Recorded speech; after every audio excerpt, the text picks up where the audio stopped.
Hello, everyone, and thank you for joining us this evening. My name is Aaron Rosenblum. I am the Health and Science Librarian at the Portland Public Library, and I will be your PPL host this evening. Tonight's program is part of our sustainability series. This is the 5th year of the series that we do in partnership with the Southern Maine Conservation Collaborative.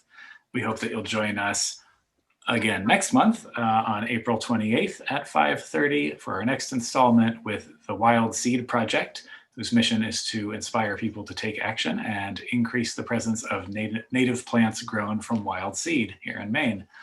Now I'd like to turn it over to Jessica Burton, the Executive Director of the Southern Maine Conservation Collaborative, to introduce tonight's program.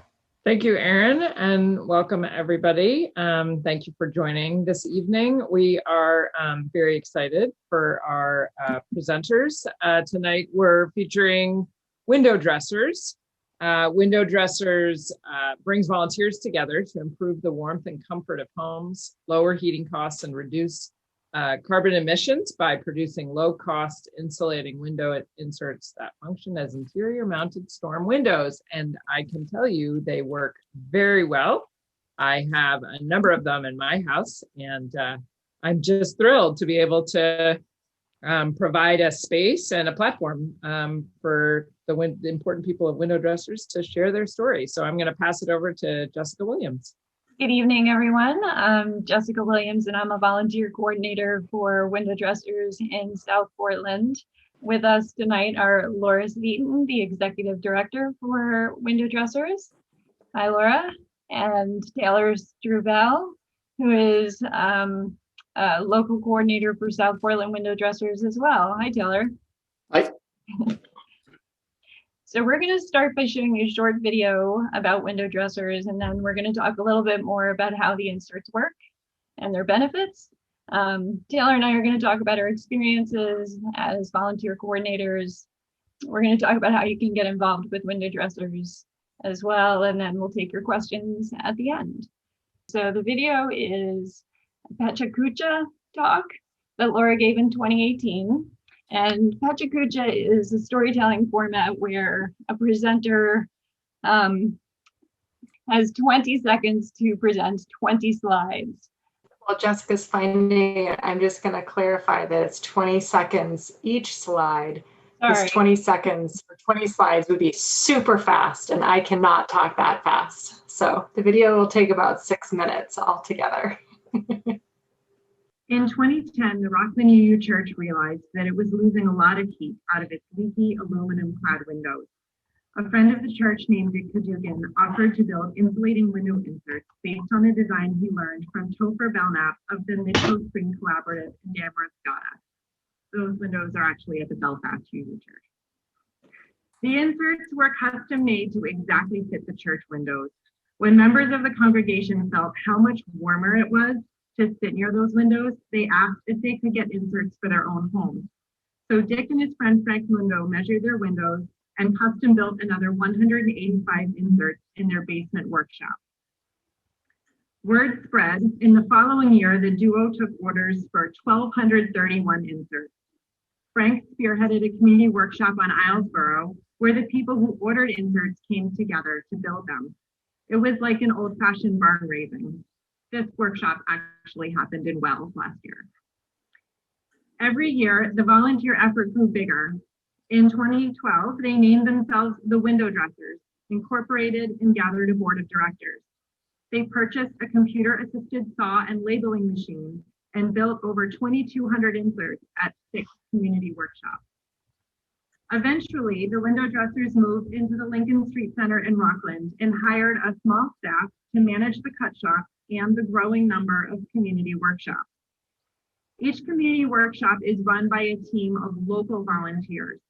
WindowDressers provides the training, supplies, and support. The local team recruits community members who want inserts, measures their windows, and puts the measurements into our computer software. When all of the orders are in, they come pick up their pre-cut and labeled wood and all of the gear and supplies needed to complete the insert. The local volunteers set up a pop-up community workshop in a donated space and bring dozens of volunteers together to complete about 300 inserts in a week. Here, Portland Mayor Ethan Strimling and Machias Savings Bank employee Danielle Violet assemble frames at a Portland community workshop. Once the frames are assembled, the first step is to run a layer of double-sided tape around the perimeter of the frame. Then a layer of polyolefin, the same type of plastic used to wrap your food at Hannaford, is stretched across the frame and adhered to the double-sided tape. We have fun at our community workshop. It's a social event with a purpose, and it brings together diverse neighbors who might not otherwise meet each other. A second layer of tape and a second layer of plastic create a sealed, insulating airspace around the wooden frame. Heat is applied to shrink the plastic and remove any wrinkles. We used to do this with hair dryers, but sometimes the volunteers got too close to the plastic and popped a hole in it. At this early workshop in Belfast, they even had to keep their hair dryers on separate circuits so they wouldn't pop the electrical circuits in the old system. Eventually, one of our volunteers invented a heat bridge. It's a PVC bridge that spans a table and has a heat gun set at just the right height. This prevents overheating and popping holes in the plastic. The heat bridge is one of our many creative inventions that allow us to make higher quality inserts more easily and in less time. Like this invention, the clear tape applicator allows us to apply a smooth and perfectly centered strip of sealing tape around the perimeter of the insert. This insert is being built at the Allagash Brewery in Portland. Allagash and Machias Savings Bank are two businesses that have given us space to build and paid their employees to volunteer with us. The last step in completing this insert is applying a foam gasket around the perimeter. The foam ensures a tight fit and seals another airspace between the insert and your existing window. This is our board president, Diane Smith, applying the foam. Every day that we build inserts, our volunteers share a community meal.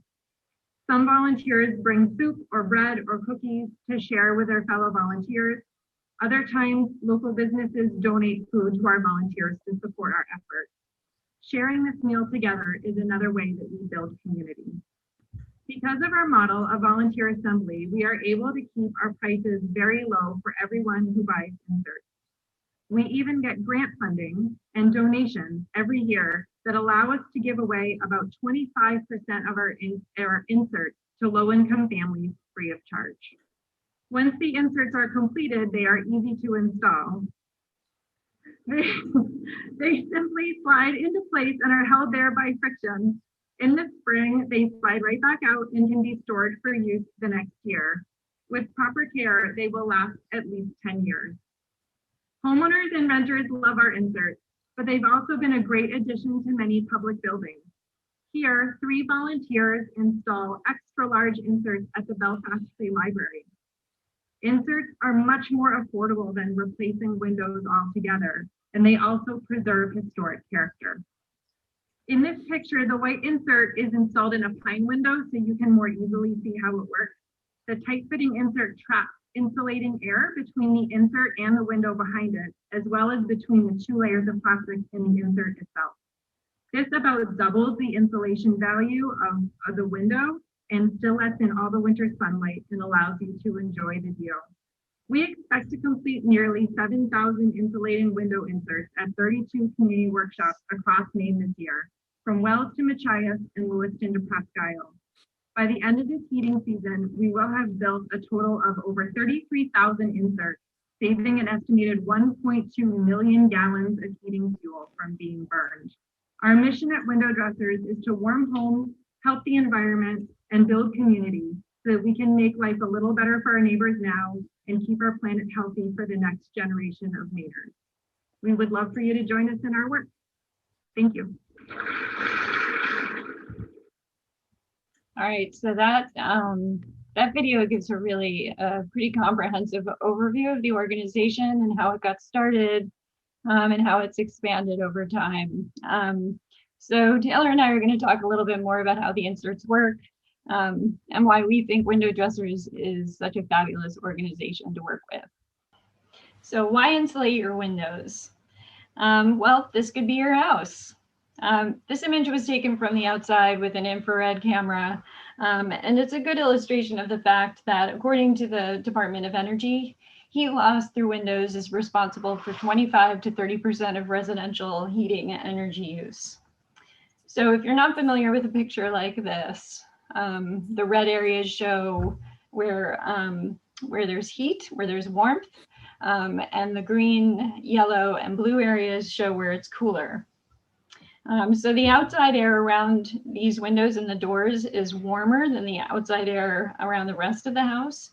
And it's just indicating that warm air from your house is leaking out to the outside. So there are several reasons why windows are a source of heat loss in your home. Here we have an illustration which shows the different ways that heat loss can occur and why it might be too cold to sit by next to a window in the wintertime. So we have air leakage, conduction, radiation, and convection. The pink bendy lines at the top and the bottom of the window show air leakage. So this can occur around the frame of the window and around the parts of the window that open and move. The big orange dashed arrow shows radiant heat loss. So that's due to a phenomenon known as thermal radiation. So basically it dictates that heat flows constantly from a warmer spot to a colder spot. And it means that during the winter, the warmth again in your home is constantly trying to escape to the cold environment outside.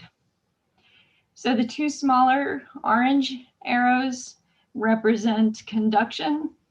And that's where heat is conducted through the materials of the window. So around the wood or the metal or the vinyl that make up the window aside from the glass. And again, it's drawing heat from the inside to the outside.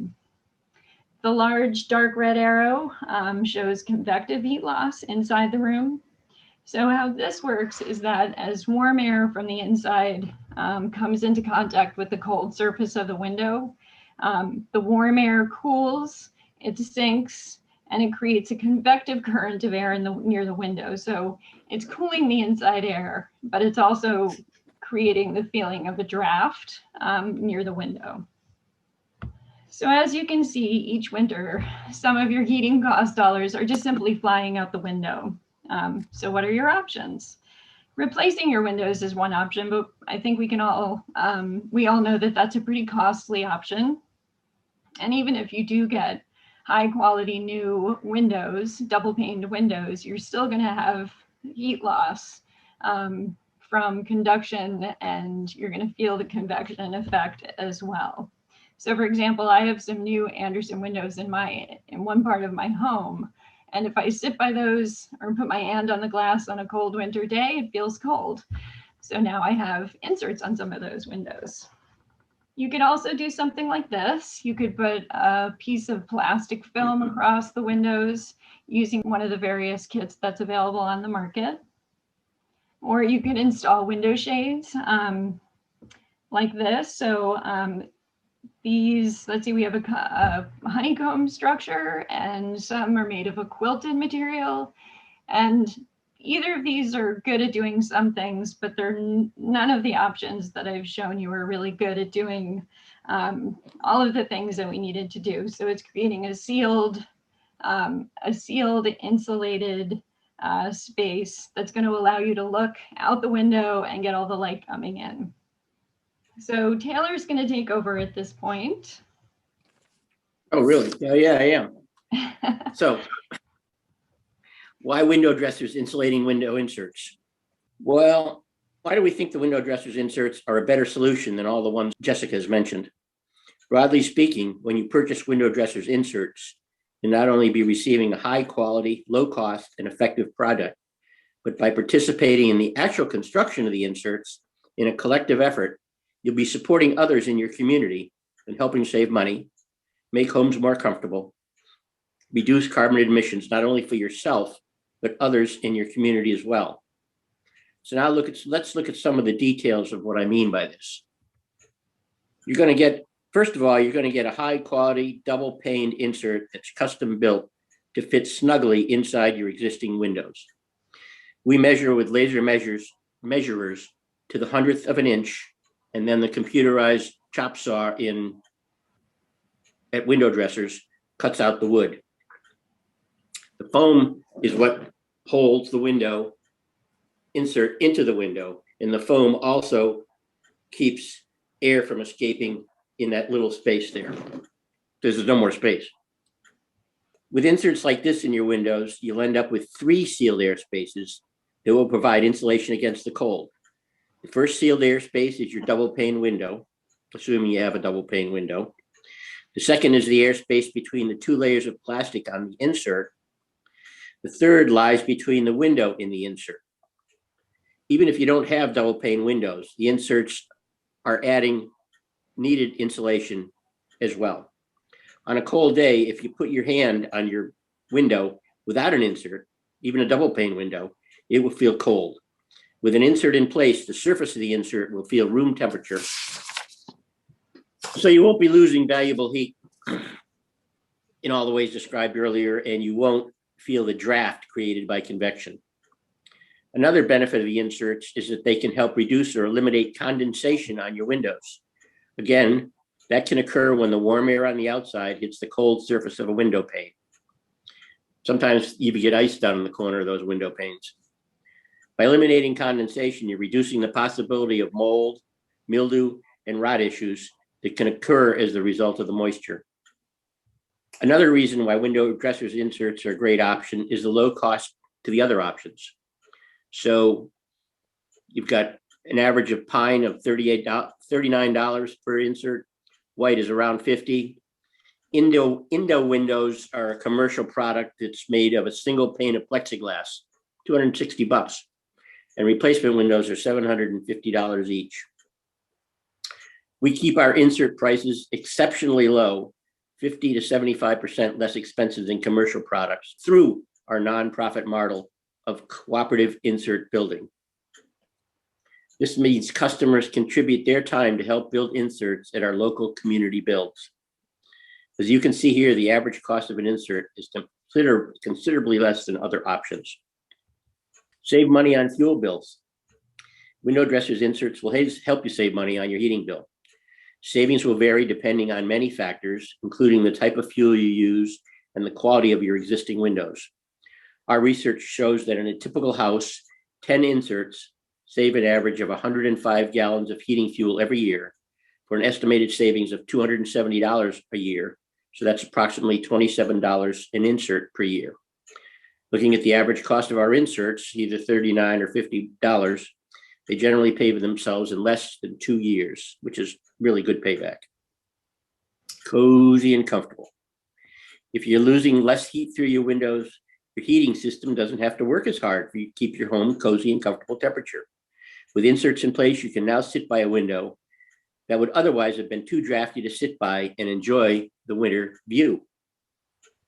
If we're using less fuel to keep our homes warm, our carbon footprint will be lower, and that's one small thing that we as individuals can do to help mitigate climate change. The inserts are reusable, and if stored with care, can last about 10 years. Once you remove them in the spring when it's warm enough to open your windows, you can stack them either vertically or flat. If you stack them standing up, store them upside down, as the foam on the bottom of the insert compresses over the winter a lot more than the top. And this will give the foam a chance to re-expand and be in better shape the next winter. We recommend using pieces of cardboard between the inserts when you stack them and around the outside as well. Then you should store them somewhere where they won't get damaged, behind a bureau, in a closet, under a bed. If one of your inserts does get damaged, if you have a cat with claws that likes to climb the window, for instance, if you get a tear in your plastic, you can simply bring it to a community build, and it doesn't have to be the one where you originally had it made, and have it rewrapped for $10. So let me repeat: high quality, low cost, save money, cozy and comfortable, lower emissions, and reusable. Those are all very positive things about the inserts. Thanks, Taylor. So here's your house again in all of its infrared glory, as it'll look if, after hearing all this great information, you don't put in some window dressers inserts. So again, I'm going to show you this picture. Laura showed you one of them in the talk. So window with and without the insert. Again, there's a white insert in this window, and it's just to show you how it works. But if you have a window like this with natural wood, you'd probably likely get a natural pine insert instead, and it blends in nicely with the existing window. All right, so if you have those inserts in place, this is what your house will look like in infrared light again. So the windows look cooler again. They're yellow and blue and green. So that's cooler, indicates that the heat is not coming out to the outside. The door has also been replaced in this picture. It's got better insulation. So you'll be cozier and warmer on the inside. You'll spend less money on your heating bills, and you'll have lower emissions. So we had a customer last year who was so excited about this idea of getting an infrared camera or thermometer to see actually how the inserts worked. And she sent us this in an email. She said, "I love my inserts. The infrared thermometer is pretty impressive at looking at the temperatures of windows with and without inserts. Being cozy warm is so nice." So that's a great testimonial from a customer. So another important part of the WindowDressers mission is to provide between 25 and 35% of inserts organization-wide to low-income households. So if someone wants inserts but they can't afford to pay full price, they can get 10 inserts, pine inserts, for free, or for whatever they can afford to contribute. As we all know, heating fuel can be very expensive, so this really helps low-income households stretch their energy dollars and helps them stay more comfortable during the winter months. For me, this aspect of WindowDressers really resonates, and it's one of the reasons that I love working for WindowDressers. It's not just about selling a product. We're helping people in need. We're working to make this product more accessible to more people. And again, reducing emissions and making homes more comfortable so people aren't having to choose as much between how they spend their dollars.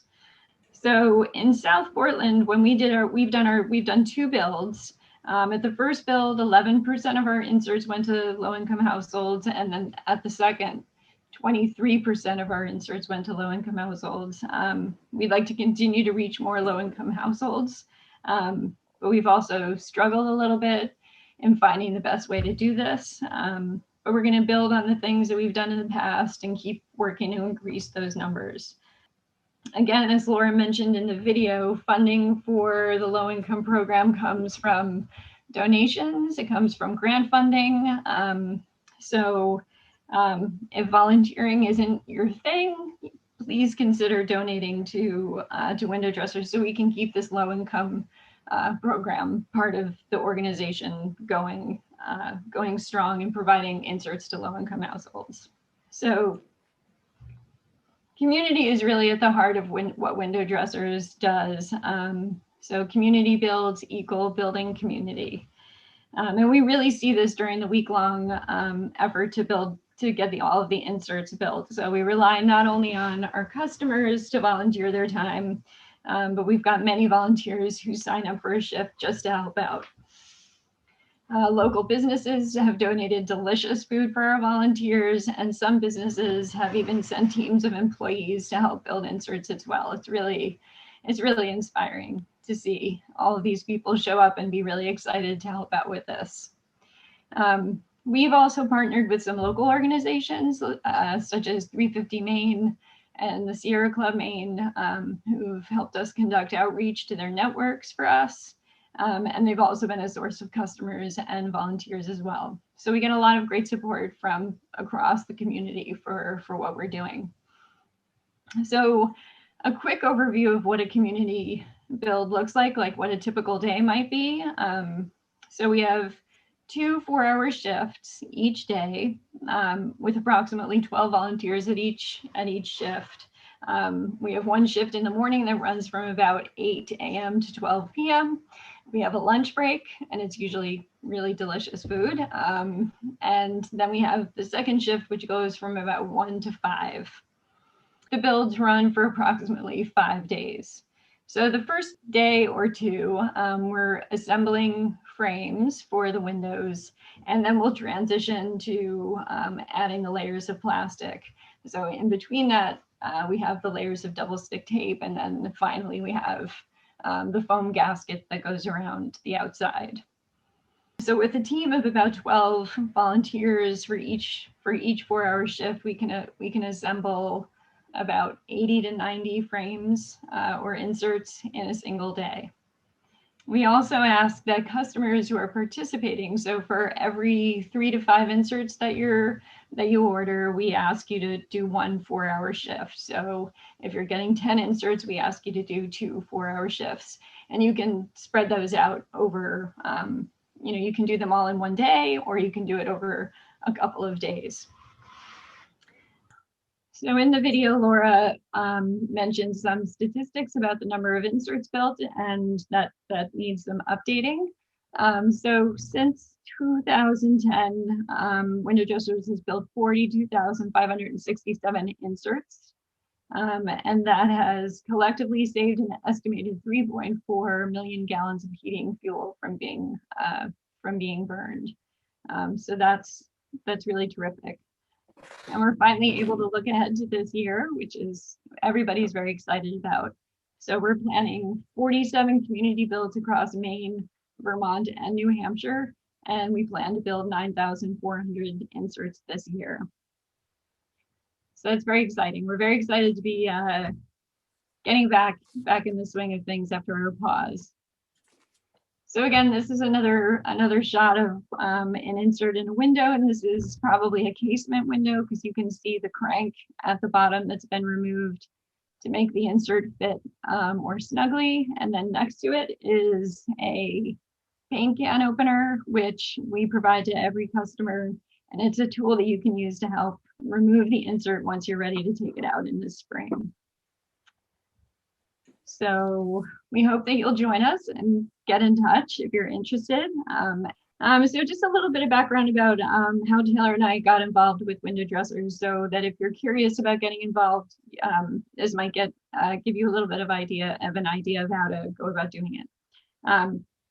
So in 2018, Taylor and I were both members of the South Portland Energy and Recycling Committee. I was the chair of the committee at the time, and we were looking for an energy-related project that we could work on that would benefit our community, that would be a good fit for us as a small volunteer committee. So one of our members mentioned WindowDressers, and I had heard about WindowDressers, but I didn't really know a lot about it. So we talked about it, and we all thought it sounded like a good fit for our goals. So I got in touch with Laura, we had a conversation, and we decided to go forward with it. So we began planning our first build, which, to be very honest, at first was a little daunting, but with all the incredible support from WindowDressers staff and their network of mentors, at the beginning of 2019, we completed our first successful build. We built 315 inserts over the course of about 6 days, maybe a little less. We stretched it out a little bit. So throughout the process, we received training and support to learn how to measure windows, to learn how to use the associated software. And WindowDressers also provided resources for advertising and outreach. And again, I really can't say enough about the incredible mentors who helped train us, provided guidance about how to run a successful build, and also held our hands a little bit during the first couple of days of our first build, which really gave us the confidence to go forward with the rest of it ourselves. So we held our second build in January of 2020, and we built 250 inserts. So again, a successful build. And one of the things about the builds is it's so great. Like once we're up and running, it's so great to see all the customers coming in whose windows we measured in the summer and the fall. And each person brings a unique set of skills to the build. So we've had customers who are worried about or skeptical whether they have the skills to build something or they could do any of the tasks involved in building an insert. But we're always encouraging. There's always something for everybody to do. And I would say inevitably, just about everybody leaves at the end of their shift, really excited, feeling really empowered, saying, I learned something new, I met somebody new. This was really fun. I had no idea how great this was going to be. And so we've also had customers with physical limitations, who, we've been able to accommodate with a variety of tasks at the build. But if there's somebody who wants inserts and has a physical limitation that, prevents them from participating in the build, we suggest, if there's a friend or a neighbor or a relative or somebody that can participate in their place, that would be great. Or if they can donate food or participate in some other way. But we're always looking to accommodate people as best we can. Another great thing is during the build, when I'm walking around the room, seeing if people need help, troubleshooting different issues that inevitably come up. I love hearing all the conversations that you hear when people are working across the table together, and they're either finding something that they have in common, an interest that they have in common, or they're connected through the community in some way that they didn't realize before. So this really shows how we're strengthening the ties of our community through these efforts.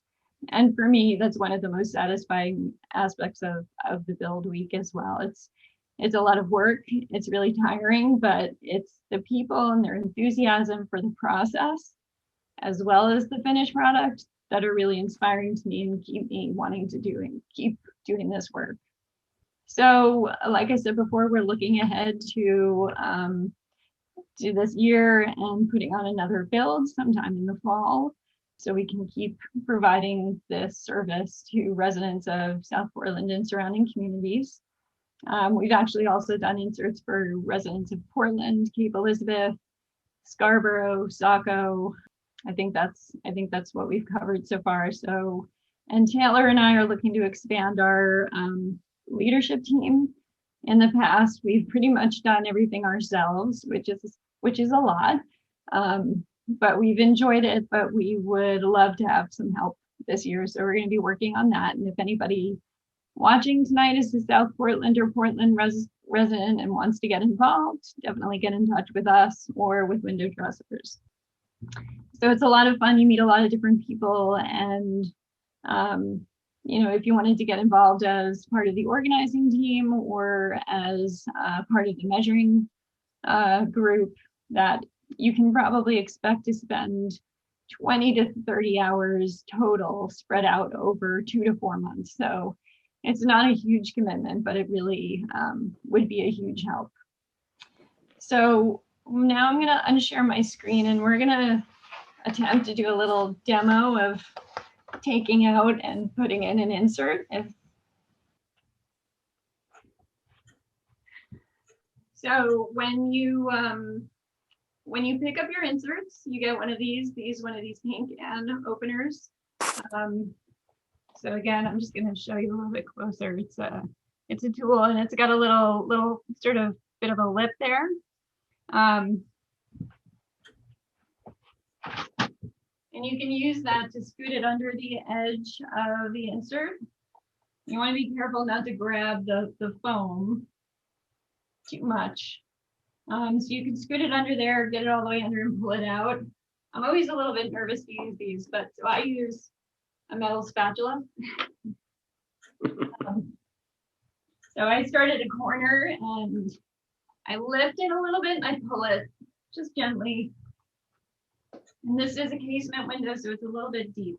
I'm actually going to go on this side.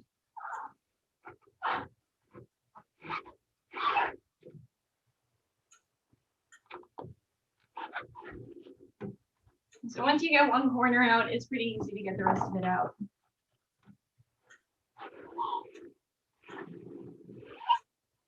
So there we go. And this, this insert does not have a cross piece going here. Taylor or Laura, maybe you can remind me about what the size is. So if you have a window if the window is more than 46 inches tall, you need to have a cross piece. Right. And if it's or if it's more than 46 inches wide, you'd have cross piece going the other way. Right. So even so this way. Okay. And typically in a double hung window, we'll measure it so that cross piece, which we call a strut, is right where your windows come together. So it's over the wood in a double hung window. So Right. it isn't as obvious. Right. So it blends right into the existing window. Right. And if you don't, I've got casement windows and they're more than 46 inches, but I put my cross piece way up high. As long as it's not more than 46 inches from the bottom, you can put it way up high so it's higher than my head. So I don't look at it when I look out the window. So I'm Okay, gonna put it back in. Yeah, I'm gonna tilt it up so you can see the top. Oh yeah. See if that works. So I think the easiest way to do it is to reinstall it, or to install it is to start at the top. You can hear the foam squeaking against the wood. You get a nice tight seal. Whoops, I'm putting this in the wrong way. So generally, so each window insert has a label on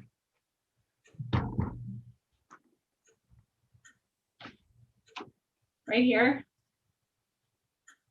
So it's so we always put the label on what's considered the bottom right corner. So you're always gonna, I mean, if you keep that in the bottom right corner, you'll know that your insert is correctly oriented in the window and it'll fit perfectly. And facing the outside. And facing the outside, right? So you don't see it. It's the squirrel view, as we like to tell people. So the squirrels get to see the label. And each label has is specifically labeled for the specific window. So for example, in this room, there are only 2 windows, and whatever room we go into, we measure clockwise around the room. So from left to right. So the one on the left, that's office 1, and this is office 2. So when I put these away and then I pull them out again in the fall, I say, where does this go again? I just look at the label there, and it's usually an abbreviation that tells you what window it goes into. So I'm going to put this back in.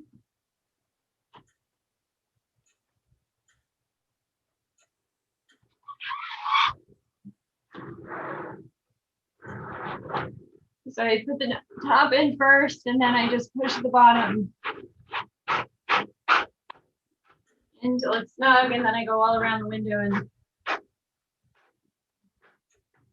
just make sure it's as close to the existing window as possible. That way you're going to get a smaller space, which I understand is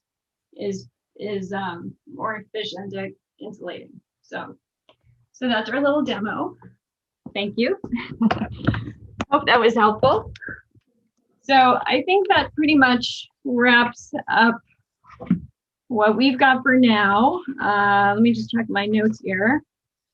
We hope that this was illustrative and informative and helpful, and that you have a sense of what this amazing organization does. And I'm a volunteer.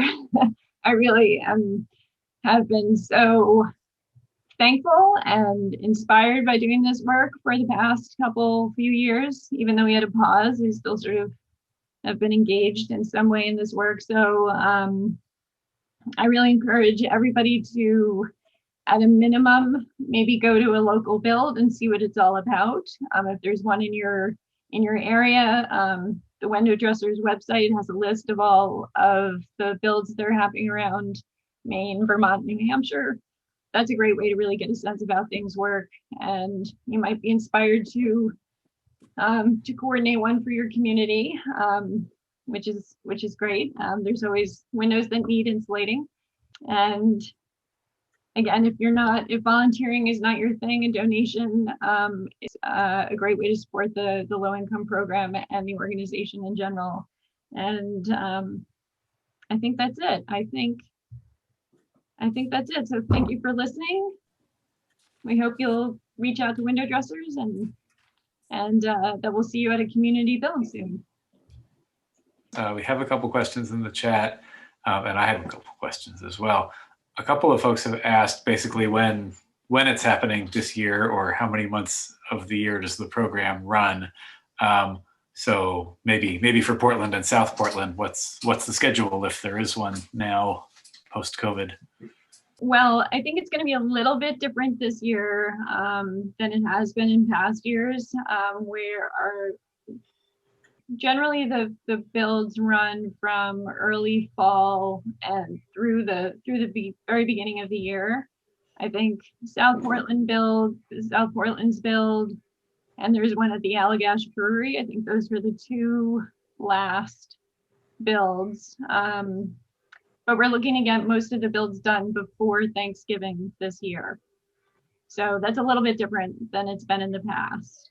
So we're compressing things to avoid going into the winter months and avoiding any COVID related spikes that there might be. So we just want to keep everybody safe. Need to have all the measuring done a month before the build to give them a chance to cut the wood, et cetera, et cetera. So we generally start measuring late spring, early summer. I think we started in May last year, maybe June. And then just as people sign up and we have to be able to coordinate their time and our time, it takes, depending on the windows, maybe about 10 or 15 minutes a window to measure them. Like Jess said, it's 20 to 30 hours over 2 to 4 months.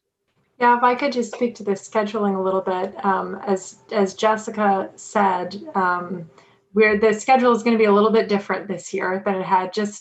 We're mindful of the public health situation, and we want to make sure that we do this in a way that is as safe as possible.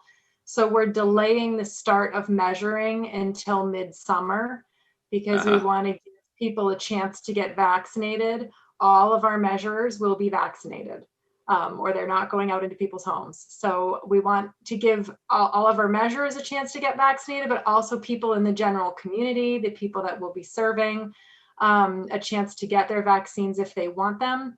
And that at that point, we expect that the COVID rates will be much lower because the vaccination will have rolled out much more broadly. So the measuring will start midsummer this year, which is later than usual. And the builds we're going to wrap them all up by Thanksgiving, as Jessica said, just in case we have any little bumps up in the cases of COVID around the holidays. Like, we had a big bump this last year. I don't think we're going to have that this year. I hope not. But just in case, we just want to be as safe as possible.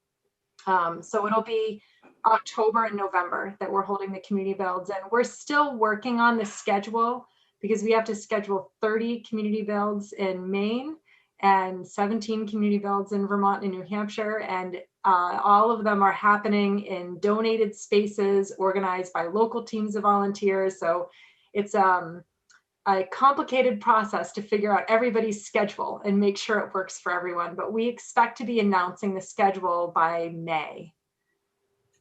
But we are taking orders now, and we encourage people to go ahead and put your name on the list.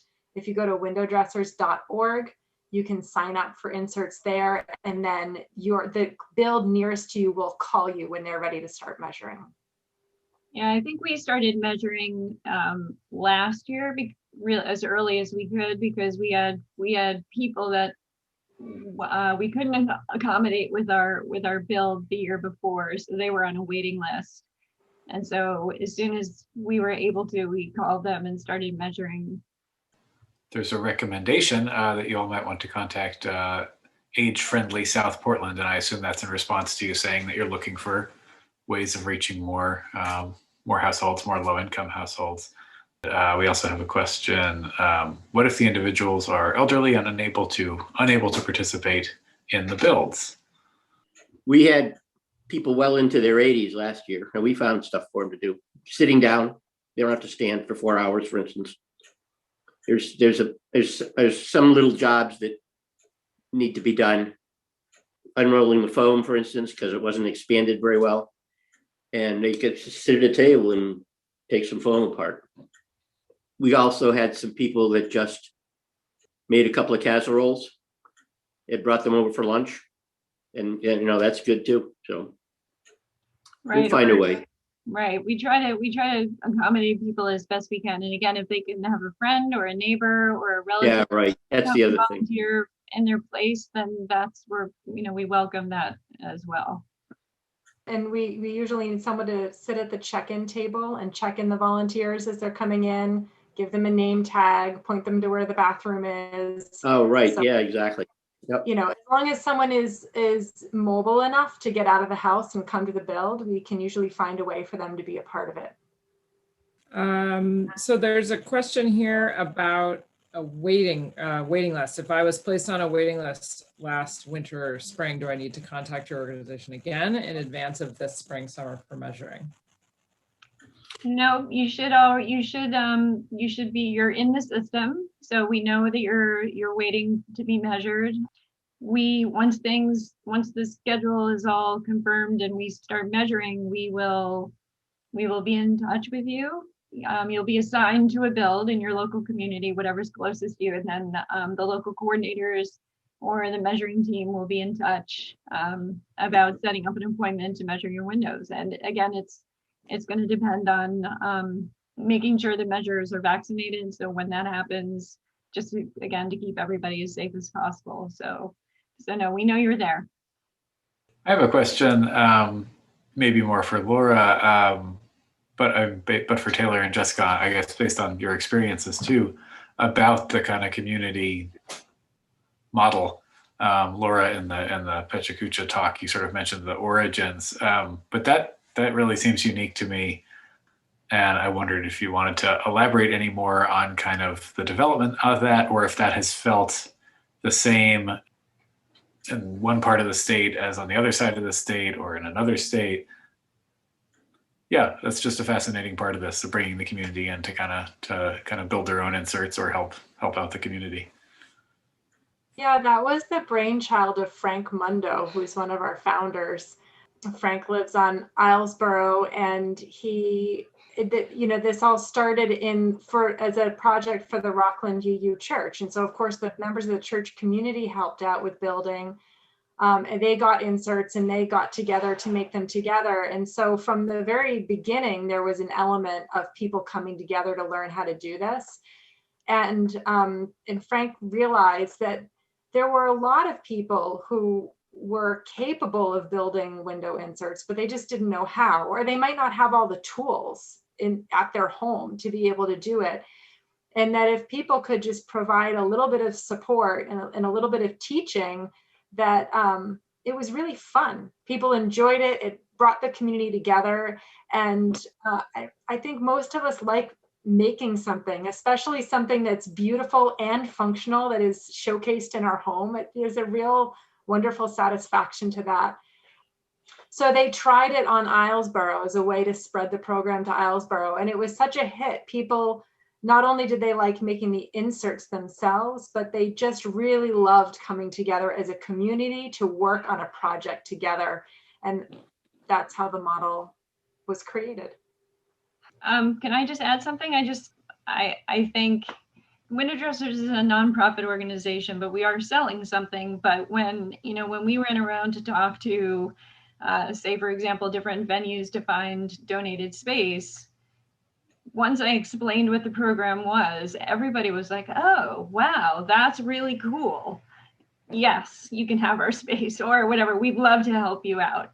And I think there's only been maybe one person that's contacted me, to learn about the program. And then once they heard that they had to participate, said, oh, no, I'm not interested in that. But one person out of, 500 or whatever inserts, so it's not 500 people, but, 80, maybe we've done 80 homes in 2 years, Taylor, 80 to 90. Yeah, probably more than that. Yeah, maybe 90. So it's really, I think people, with what Laura said, people just love this idea of helping make something their own. I think I've used this word before. I think it's empowering, like, oh, I helped make these. These are really cool. And we helped make inserts I didn't make my own. That's the other thing. I think, you're not going into the workshop just to make your own inserts. You show up on whatever day works for you, and you're part of the entire process making inserts for everybody. So you may be making your neighbor's inserts, you may be making inserts for somebody who lives across town, you may be making inserts that are, you know, going to be really needed by somebody who's got really old leaky windows or can't afford to pay their heating bills or something like that. So and if you luck out, you might make your own. yeah. But people really respond to that. Yeah, we talk about it like it's like an old-fashioned barn raising or a quilting bee. You know, there's really nothing more New England than that. The community getting together to work on a project together. And I think that's another thing that people really love about it is, you know, they participate and they get to bring home window inserts for their own home, but they also get to be a part of something larger than themselves that's going to help many members, dozens of members of their community. And through that is also having a much larger impact on the climate than they're able to make with their individual personal decisions. So they're participating in a community-wide effort to help mitigate climate change. And it's really exciting because climate change is a big problem. And I don't know about the rest of you, but I often feel relatively powerless to do much about it. But participating in a community build, it's like, it's more than what I can do in just my house. I can make a contribution on a larger level. I don't know if you've ever taken part in a community tree planting.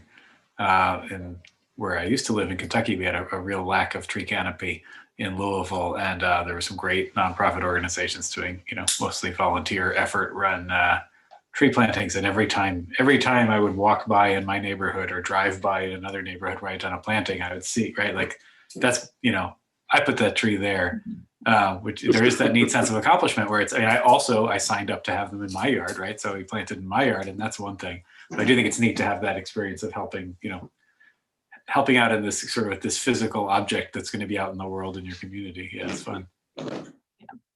Yeah, and another wonderful element of it is you get an opportunity to meet people from all across the area that you might otherwise never meet. And I think especially where we serve people of all income levels, you know, you just have this broad cross section of people from your community, and it's just an opportunity to get to know people that you haven't had a chance to meet before, and that can really strengthen a community. So there's another question that's come in. I'm going to read it. Would your organization be interested in discussing the possibility of serving as a potential host site for subsidized work training via SEP, which is funded through the U.S. Department of Labor, and for unemployed 55 and older who qualified to participate in the program? So this is from an attendee, Madeline Siegel, who maybe could reach out to you at another time, or maybe you already participate, or do you want to comment on that? Yeah, that sounds like a fantastic initiative, and I will send Madeline my direct email address so she can contact me about it.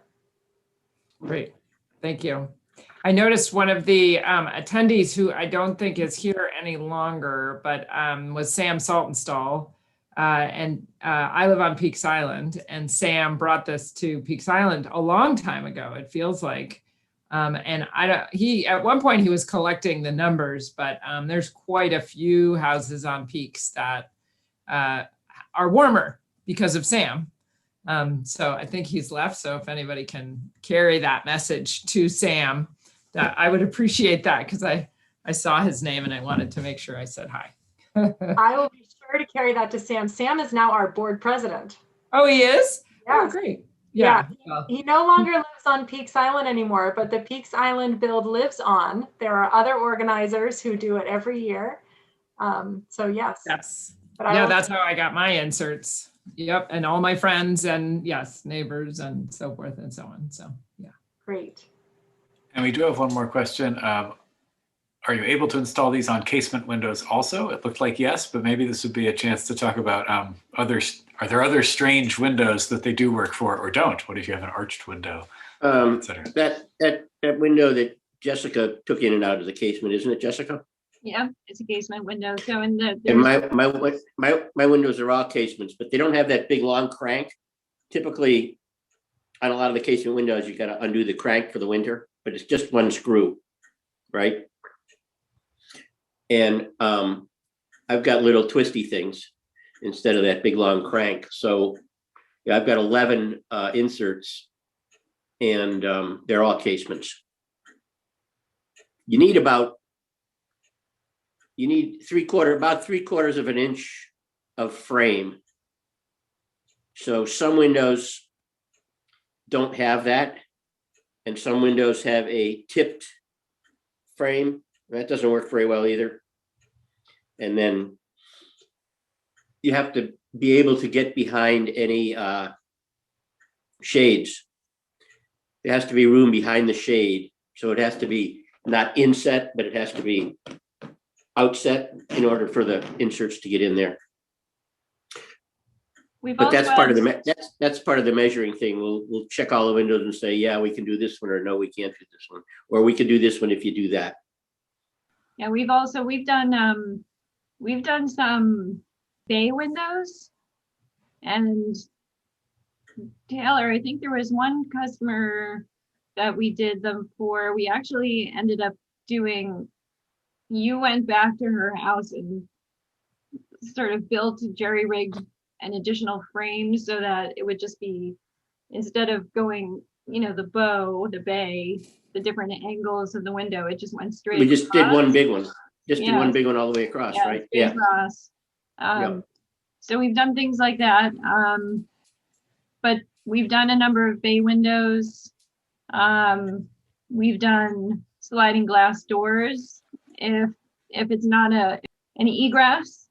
So if you don't need those doors to safely be able to get out of your house in an emergency, we did a sunroom that had 2 sets of doors. So we did one, or maybe we did both, because it was just he didn't use that room very much. I'm trying to think what other strange windows we've done. But there's also, if you have a really wide window, for example, we can sometimes break that window up into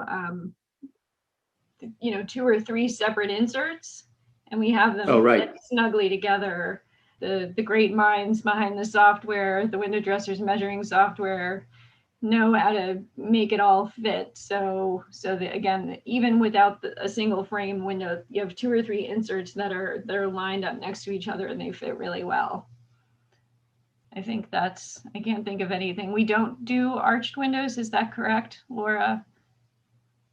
We can sometimes do arched windows. We have a couple of craftsmen amongst our volunteers who, upon special request, will make an arched frame that can be wrapped as an insert. So it's sometimes tricky. Making sure they have the time, but they have done some of those in the past. Okay, great. I think that's all the questions we had come in.